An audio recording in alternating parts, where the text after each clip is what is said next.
कि क्या ताकत है बुज़दिलों की, क्या ताकत है बुज़दिलों की जो रोके दिलेर को, क्या ताकत है बुज़दिलों की जो रोके दिलेर को, धोखे से काट लेते हैं कुत्ते भी शेर को। अब मैं किसी को कुत्ता नहीं कहता हूं, मगर आप लोग पहचान लीजिए कि भारत माता के इस लाल के साथ, इस अभूतपूर्व मुख्यमंत्री के साथ, जिसके लिए विकास का सपना था मध्य प्रदेश, उसको किस तरह ऐसे राजनीतिक कुत्तों ने काटा है।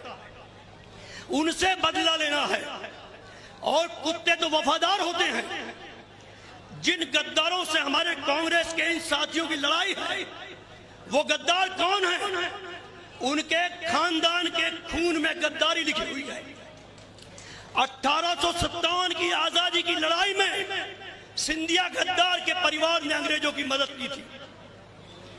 महारानी लक्ष्मीबाई वीरांगना, जो हमारी आजादी की प्रतिमूर्तियां पुरोधा हैं, उनकी हत्या करवाने वाले वाया ज्योतिराज सिंधिया का परिवार था। महात्मा गांधी की हत्या जिस गोडसे ने की थी, उस गोडसे की हत्या में प्रयुक्त रिवॉल्वर 606424 यह सिंधिया के परिवार ने गोडसे को दी थी। और नहीं, 1967 में हमारी कांग्रेस की सरकार को, डीपी मिश्रा जी की सरकार को इसी सिंधिया गद्दार के परिवार ने हटाया था। और उसी परिवार का चरित्र निभाते हुए ज्योतिरादित्य सिंधिया ने हमारे विकास पुरुष और अभूतपूर्व मुख्यमंत्री जी को हटाया है। सिंधिया सुन लेना, 1 महीने बाद तुम जेल जाओगे। मैं मेरे लीडर से कह रहा हूं, तुम भूमाफिया हो, तुम हत्यारे परिवार के एक साथी हो, तुम अंग्रेजों के गुलाम रहे हो। राहुल भैया अक्सर कहते हैं कि सिंधिया ने कहा कि मैं कौवा हूं। राहुल भैया, मैं बस 2 छोटे छोटे किस्से सुनाकर अपनी बात खत्म कर दूंगा। पहले कहता था टाइगर हूं, टाइगर लोमड़ी बन गया भाजपा में। अब कहता मैं कौवा हूं। तो एक किस्सा है कि भगवान इंद्र के पुत्र थे जयंत, वो जयंत ने कौवे का रूप धारण किया और भगवान प्रभु श्री राम और सीता आराम कर रहे थे। वो कौवे को अभिमान था कि मैं इंद्र का बेटा हूं। उस कौवे के रूप धारण करके गया और सीता माता की चोंच पर, अपनी चोंच से सीता माता को उसने काट लिया। मर्यादा राम को सहन नहीं हुआ कि मेरी पत्नी को, सीता माता को इस कौवे ने काटा है। तो ये सिंधिया कौवे ने लोकतंत्र की सीता को काटा है, सरकार गिरा के। और राम ने तीर निकाला और तीर निकाल के उस कौवे की आंख फोड़ दी है। और लोकतंत्र का रक्षक हमारा नेता कमलनाथ जी अब तीर से उस काणे कौवे की आंख फोड़ेगा। और वो आप लोगों, आप तीर हो, वो तीर आप हैं। हमारे राम उस तीर से उस काणे कौवे की आंख फोड़ेंगे। और कौवा हमेशा गंदगी में बैठता है, तो वो जाके भाजपा में बैठ गया, सिंधिया नाम का कौवा। और एक किस्सा और है, मेरे पिताजी पुलिस में थे।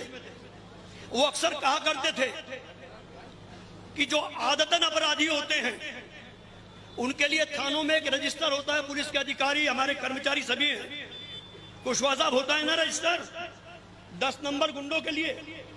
तो थानों में आदतन अपराधियों के लिए एक 10 नंबरी रजिस्टर होता है। और उसमें लिखा भी रहता है कि 10 नंबरी रजिस्टर, और उसमें आदतन अपराधी के नाम दर्ज होते हैं। तो भारतीय जनता पार्टी के स्टार प्रचारकों की सूची में सिंधिया का नाम किस नंबर पर है? तो ये 10 नंबर ही है, आदतन अपराधी है। और इस अपराधी को हमें निपटाना है। मैं अधिक समय नहीं लूंगा। मैं अपने लीडर के चरणों में प्रणाम करते हुए आप सबके स्नेह के दम पर मैं कह दूं कि मेवालाल जी जीतेंगे। हाथ ऊंचे कर कर कहिए। यहां मेवालाल जी के साथ हमारे लीडर आपको गोविंद सिंह जी भी मिलेंगे, जो हमारी सरकार में अगले मंत्री होंगे। तो आपको एक विधायक चुनना है, एक मंत्री भी आपको फ्री मिलेगा। और इनके खिलाफ जो रणवीर जाटव है, इनके 2500 बिकाऊ जो 35-35 करोड़ में बिके हैं, वो कहते थे कि कमलनाथ जी की सरकार भ्रष्ट है। उन निकम्मी औलादों से मैं पूछना चाहता हूं कि उस सरकार में तुम भी थे।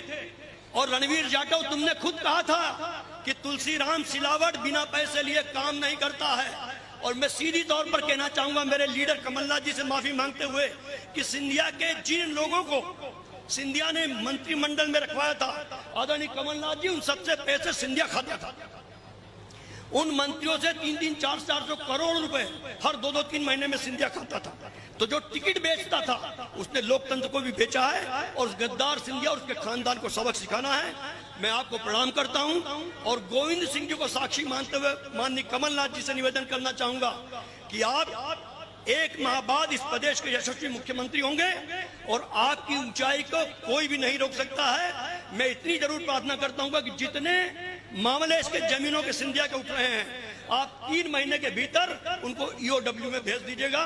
बाकी सजा करवाने की जवाबदारी हमारी। धन्यवाद। जय हिंद।